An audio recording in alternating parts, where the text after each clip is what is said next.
So the other thing that Nicole and I talked quite a bit about was like mood tracking and just self-monitoring in general. Did you have any thoughts about that part of our sessions?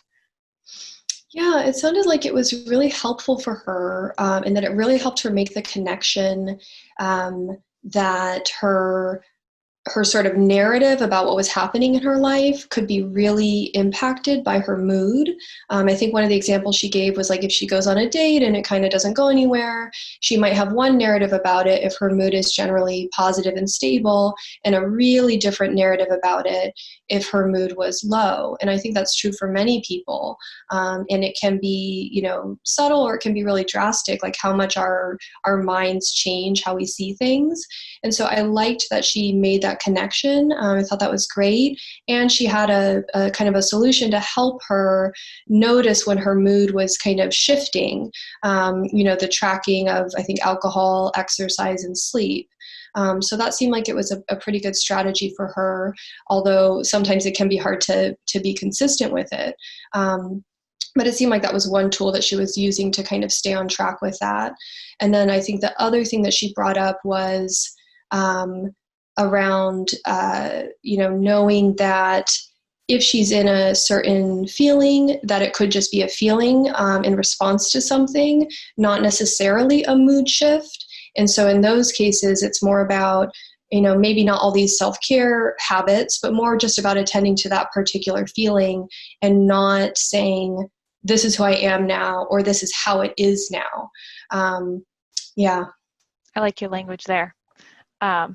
For both. And how do you distinguish between emotions or feelings and mood? And can you say more about that? Sure, yeah. I mean, I think for me, it has to do with whether there is a particular trigger that the person can point to, and also how long and through what different experiences the feeling lasts. So if I ever notice that I've had a shift in mood, sometimes I'll try to pause and think back to, when did I last feel good before this feeling that I'm having now? And I'll try to see, like, was there something that happened that I can identify? Was there a conversation or, something that occurred that I was like, oh, I think that's now why I might be feeling this. So I encourage clients to try to really, pause, to acknowledge what the feeling is, and to try to see if there's a reason that they might have been feeling that way. And I really try to encourage clients to I say, like, give yourself the benefit of the doubt, like assume that there's a good reason for what you're feeling, as opposed to saying like, oh, why am I feeling this way? Or why am I feeling that way? Or like, I shouldn't be feeling this way. To kind of just say, like, if I assumed there was a good reason for this, why might I be feeling this way? And if you really can't think of anything that's happened that might have triggered that feeling, then you might, look at, okay, maybe there's just a mood shift here that's not related to anything that's really going on, but it could be related to just general stress, or it could be because I'm kind of off track with my self-care routine. So I think length of time and kind of what other factors can you look at to see what might have been contributing to it can be helpful to kind of distinguish between those two. But I'm curious, how you think about it, because maybe it's different. Yeah, no, I think everything that you just said was really great. The other thing that I was just thinking is, if you have a certain internal or external trigger, then you're having a feeling, you're having trouble catching the feeling, and you respond in an emotion-driven way, Mm-hmm. then those behaviors over time could also trigger a mood state. So that we see that like commonly with depression. So for instance, if being in quarantine and isolated from others makes you feel sad and lonely, and then in the presence of sadness and loneliness, you withdraw from other people through Zoom or on the phone, and you kind of ruminate a lot, you watch TV a lot, you listen to certain music that brings your mood down and causes more and more rumination, you could then start having thoughts, feelings, and behaviors that kind of reinforce depression and make that stronger. So that's one example where a feeling can trigger a mood state, and then the mood state kind of reinforces itself. Is that consistent with what you think?